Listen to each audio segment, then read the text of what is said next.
గురువుగారు, సింహరాశి వారికి ఈ డిసెంబర్ నెలలో ఎలా ఉండబోతోంది? సింహరాశి వారికమ్మ చాలా అద్భుతంగా ఉంటుంది. కాకపోతే ఏంటి అనంటే మానసిక ఒత్తిళ్ళు బాగా పెరుగుతూ ఉంటాయి. షుగర్ వంటి వ్యాధులు పెరిగే అవకాశం ఉంటుంది. బీపీ లాంటి వ్యాధులు పెరిగే అవకాశం ఉంటుంది.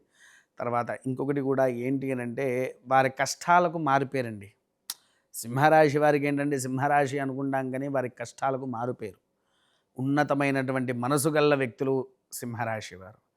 అయితే వ్యాపారపరంగా, వృత్తిపరంగా కానివ్వండి, క్రీడాపరంగా కానివ్వండి, సినీ రంగంలో కానివ్వండి, ఏ వృత్తిలోనైనా నష్టాన్నే చూస్తారు.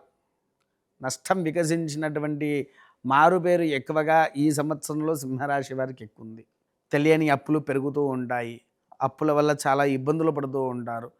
వారు ఒక రాజ్య స్థితిగతుల్లో ఉంటున్నా కూడా ఆ రాజ్య స్థితిగతులు కూడా వారికి తెలవకుండా చెయ్యి జారే అవకాశాలు ఉంటాయి. మానసిక ఒత్తిళ్లను కూడా తీసుకువచ్చి అష్ట కష్టాలు పెడుతూ ఉంటాయి. భార్యాభర్తల మధ్యలో ఉన్నటువంటి ప్రేమ ఆప్యాయతలు ఉన్నా వారి మధ్యలో లేని గొడవలు కూడా ప్రారంభమవుతూ ఉంటాయి.